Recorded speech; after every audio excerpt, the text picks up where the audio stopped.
આકાશવાણી અમદાવાદ વડોદરા પ્રાદેશિક સમાચાર નિશા શ્રીમાળી વાંચે છે. સૌપ્રથમ મુખ્ય સમાચાર. રાજ્યપાલ આચાર્ય દેવવ્રતે વિદ્યાર્થીઓને દેશના નિર્માણ માટે ઉપયોગી થાય તેવો પુરુષાર્થ કરવા આહવાન કર્યું.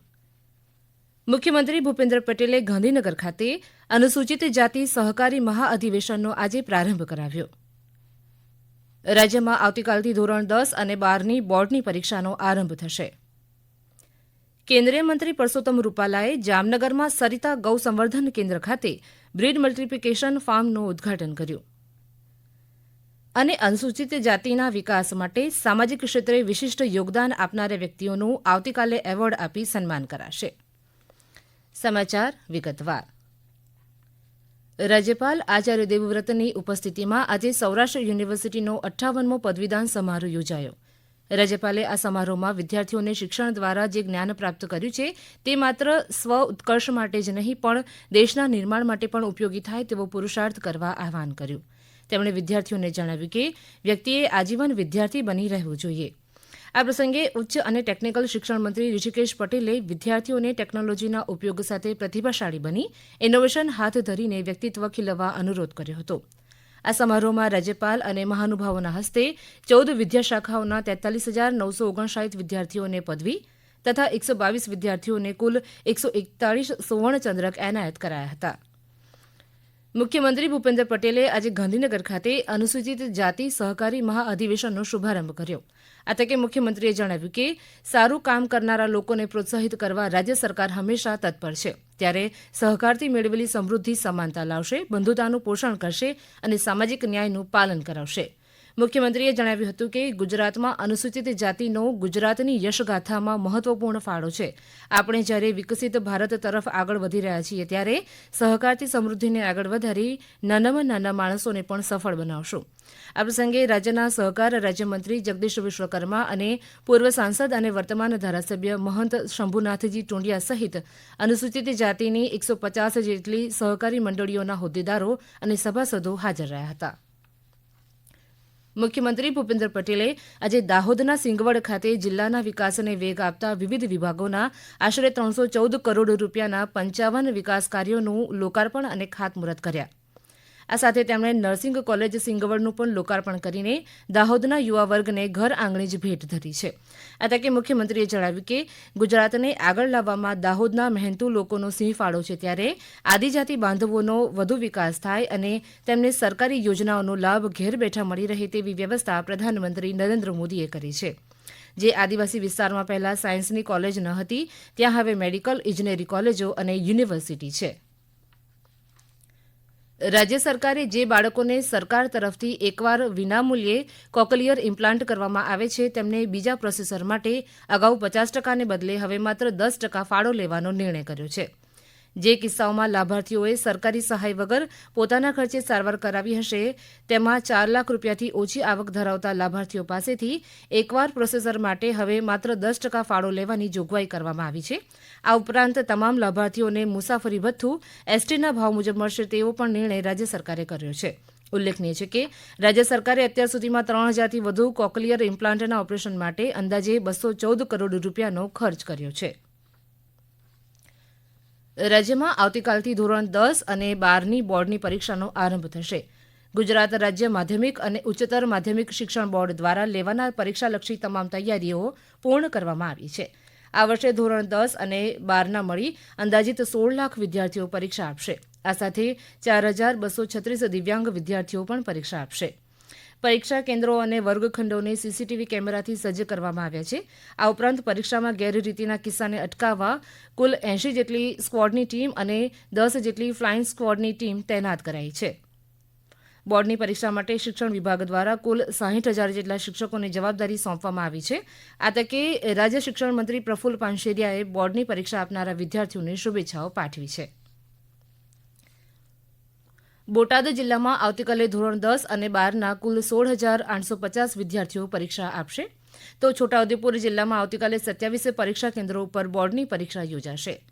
વલસાડ જિલ્લામાં 55 કેન્દ્રો ઉપર શાંતિપૂર્ણ માહોલમાં પરીક્ષા યોજાય તે માટે જિલ્લા વહીવટીતંત્ર દ્વારા તમામ તૈયારીઓ પૂર્ણ કરાઈ છે. પ્રાદેશિક સમાચાર વિભાગ દ્વારા આજે રાત્રે 8:30 વાગે પ્રસારિત થનાર ભારત વિકાસ ડાયરી કાર્યક્રમના 20મા અંકમાં પોરબંદર લોકસભા વિસ્તારના વિકાસની ગાથા રજૂ કરવામાં આવશે.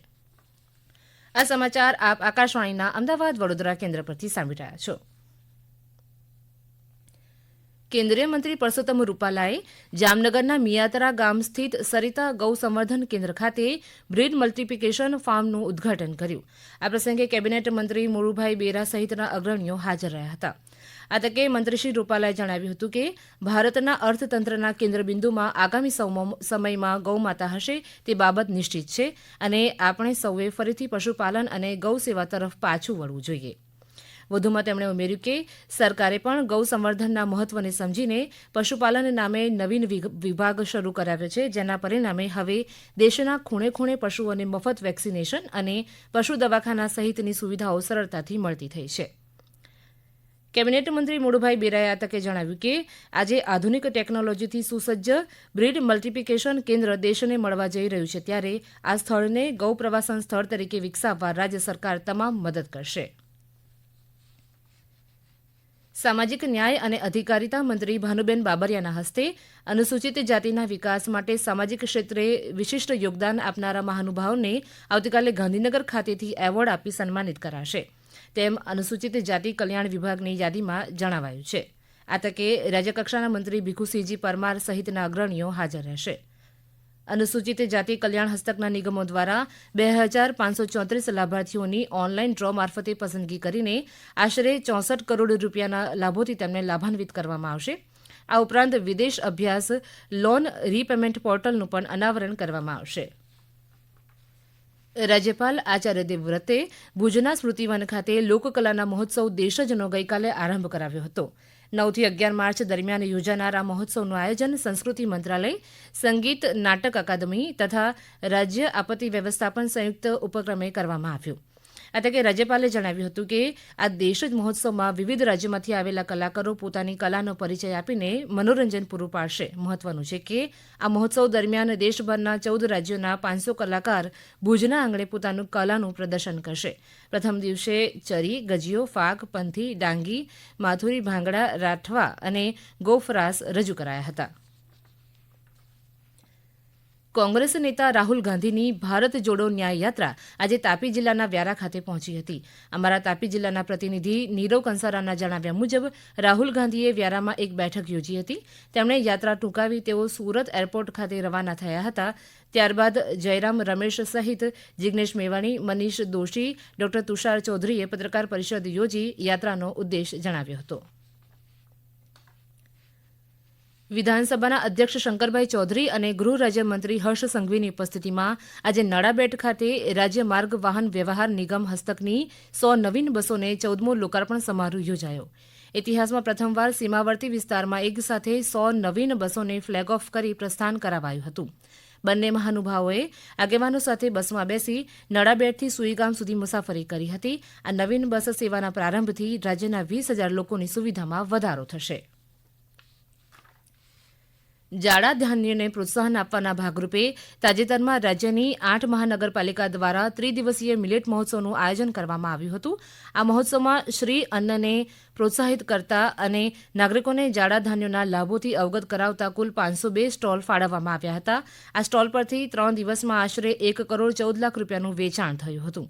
આ આયોજન અંગે વાત કરતા કૃષિમંત્રી રાઘવજી પટેલે જણાવ્યું હતું કે અમદાવાદ, ગાંધીનગર, વડોદરા, રાજકોટ, સુરત, જામનગર, ભાવનગર અને જૂનાગઢ મહાનગરપાલિકા ખાતે યોજાયેલા મિલેટ મહોત્સવની અંદાજે 3.25 લાખ નાગરિકોએ મુલાકાત લીધી હતી. છોટાઉદેપુરના સાંસદ ગીતાબેન રાઠવાએ 461 લાખના ખર્ચે નિર્માણ થનારા વડોદરા એસટી વિભાગના બોડેલી ડેપો વર્કશોપનું ખાતમુહૂર્ત કર્યું. આ તકે સાંસદ ગીતાબેન રાઠવાએ સૌને એસટી સુવિધાનો લાભ લેવા અપીલ કરી હતી. વન અને પર્યાવરણ રાજ્યમંત્રી મુકેશ પટેલે સુરત જિલ્લાના પારડી કોબા ગામેથી કુલ 10 કરોડ રૂપિયાના વિવિધ વિકાસ કાર્યોનું ખાતમુહૂર્ત અને લોકાર્પણ કર્યું. મંત્રીશ્રી આયુષ્યમાન આરોગ્ય મંદિર, પેટા આરોગ્ય કેન્દ્ર પારડી કોબાનું લોકાર્પણ કર્યું. આ તકે તેમણે જણાવ્યું કે આ આરોગ્ય મંદિરમાં સગર્ભા માતા, પ્રસૂતિ, સાર સંભાળ, નવજાત બાળક અને 1 વર્ષથી નાના બાળકોની સારવાર, રસીકરણ સહિતની સુવિધાઓ ઉપલબ્ધ કરાવવામાં આવશે.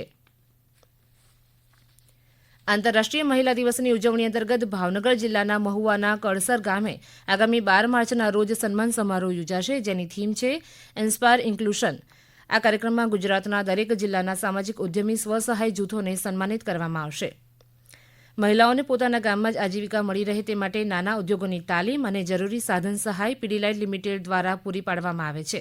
ઉલ્લેખનીય છે કે મહુવા, તળાજા અને જેસર ખાતે 30થી વધુ નાના ઉદ્યોગો કાર્યરત છે અને અંદાજિત 1,500થી વધુ બહેનોને આજીવિકા મળી રહી છે.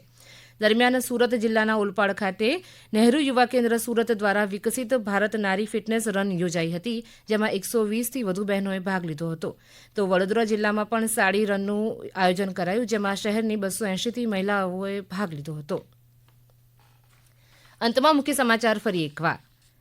રાજ્યપાલ આચાર્ય દેવવ્રતે વિદ્યાર્થીઓને દેશના નિર્માણ માટે ઉપયોગી થાય તેવો પુરુષાર્થ કરવા આહવાન કર્યું. મુખ્યમંત્રી ભૂપેન્દ્ર પટેલે ગાંધીનગર ખાતે અનુસૂચિત જાતિ સહકારી મહાઅધિવેશનનો આજે પ્રારંભ કરાવ્યો. રાજ્યમાં આવતીકાલથી ધોરણ 10 અને 12ની બોર્ડની પરીક્ષાનો આરંભ થશે. અને કેન્દ્રીય મંત્રી પરસોત્તમ રૂપાલાએ જામનગરમાં સરિતા ગૌ સંવર્ધન કેન્દ્ર ખાતે બ્રીડ મલ્ટીપ્લિકેશન ફાર્મનું ઉદ્ઘાટન કર્યું. આકાશવાણીના અમદાવાદ વડોદરા કેન્દ્ર પરથી પ્રાદેશિક સમાચાર પૂરા થયા.